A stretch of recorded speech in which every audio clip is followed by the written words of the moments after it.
This boy went missing and was never the same again.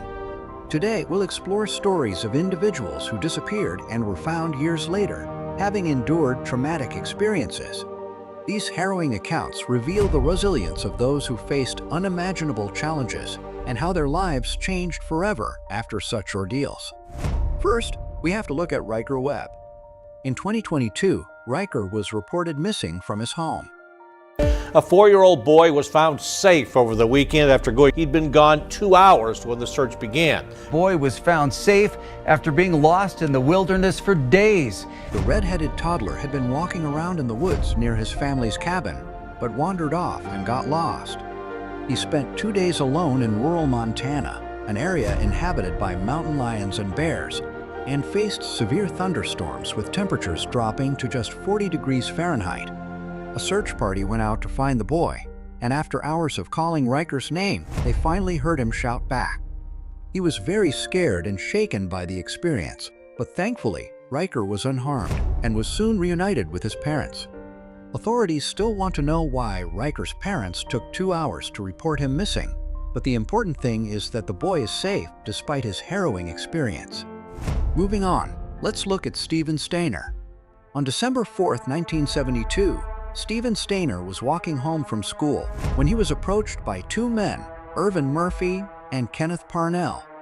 They took Stephen to Kenneth's houses and held him captive, even coercing Stephen into becoming Kenneth Parnell's son.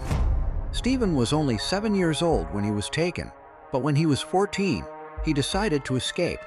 I know my first name is Stephen. I think my last name is Stainer. Stephen Stainer disappeared on his way home from school. Apparently, Stephen had been kidnapped and told that he had been adopted. Went merrily on my way, believing that Stephen would be home one day. He ran to a nearby police station and explained that he'd been missing for 7 years.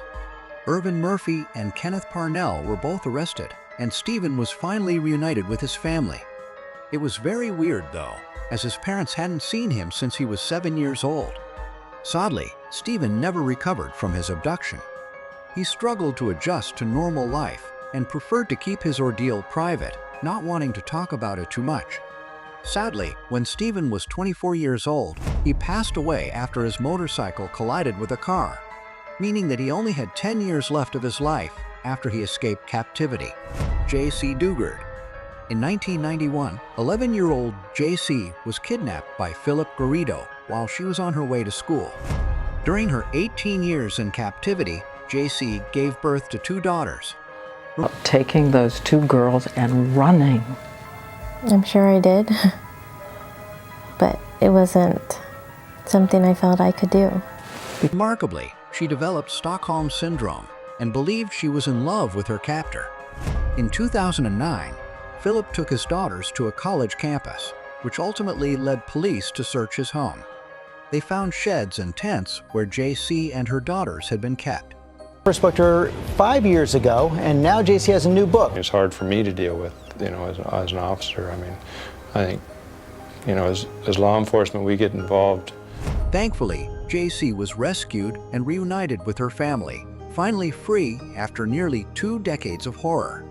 Next, let's talk about Petra Peskova. In 1984, she disappeared just before her brother's birthday, prompting her family to believe she had been kidnapped. A man confessed to her murder, and the case was closed. Die Erinnerung an den Fall Petra ist eigentlich immer recht präsent gewesen. Das war Petra und ja, was kann mit der wohl passiert sein? However, in 2015, during a burglary investigation in Düsseldorf, a woman named Mrs. Schneider revealed she was Petra. It turned out she had been living under a fake identity for over 30 years. Next, let's look at Elizabeth Smart. In 2002, 14-year-old Elizabeth Smart was asleep in her bedroom when she was taken by Brian Mitchell. Elizabeth's sister, Mary, saw the whole thing happen, but cleverly pretended to be asleep. Brian Mitchell held Elizabeth Smart captive for 9 months. I remember this strange man taking me way up into the mountains behind my home, all the while at knife point. But eventually, Mary was able to recognize Brian Mitchell as the kidnapper, leading to his arrest. Repent, for the kingdom of heaven is at hand! Brian Mitchell did work around the family home, meaning he was known to the family, but he had no idea that Mary saw him kidnap Elizabeth. Thankfully, Brian was arrested and Elizabeth was saved, mainly thanks to her sister Mary's quick thinking. Brian Mitchell was sentenced to life in prison without parole. I'm not going to let these people or this woman stop me from living the life that I want to live. Next, we have to look at Oksana Malaya. This girl was literally raised by dogs. Oksana is now 22, but her future still hangs in the balance. Have science. Oksana Malaya is from Ukraine. When she was only 3 years old, her parents abandoned her in a cold field. In an effort to stay warm, baby Oksana tried to crawl into some woods, but while there, she was discovered by a pack of wild dogs. You might assume these dogs would have attacked or eaten Oksana, but instead, they took her in as one of their own and raised her like a wolf. She lived with these wild dogs for 5 years until she was found by humans who were hiking in the woods.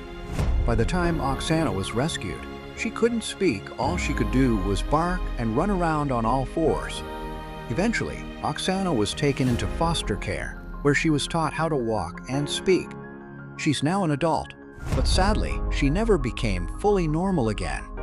You could say she still exhibits animal behavior and has the cognitive capacity of a 6-year-old. It's sad that Oksana will never be the same, but at least these wild dogs literally saved her life. There's no way a 3-year-old would have survived in the woods alone.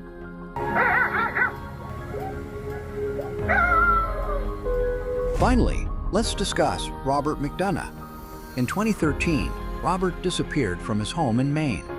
The elderly man had dementia, so his family was understandably very worried. Authorities searched the area, but found no trace of him. Remarkably, while a news crew was reporting on his disappearance, Robert casually walked into the frame of the broadcast. He was completely unaware of what was happening and didn't even know he had been missing. Thankfully, he was unharmed. He had simply wandered into the adjacent forest near his home, somehow avoiding the search efforts. Walk up behind us, and he identified himself as Bob McDonough. Of course, wardens say he has dementia here, and he's been missing for the last 16 hours, but as you can see... Now, we have to examine the case of Julian Hernandez. In 2002, Bobby Hernandez abducted his son, Julian, leaving behind only a note for Julian's mother. For 13 years, Bobby and Julian lived under fake identities in Ohio, far from their previous home in Alabama. However, in 2015, when Julian applied for college, a school counselor discovered his missing status. The counselor notified the police, leading to Julian's reunion with his mother. The college application process uncovered a Cleveland father's dark secret.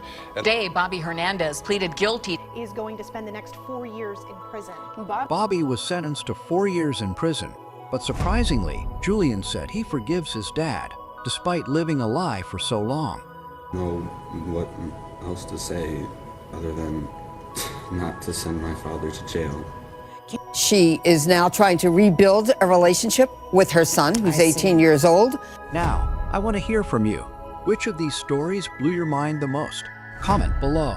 If you enjoyed this video, please give it a thumbs up and consider subscribing for more incredible stories. Thanks for watching, and see you next time.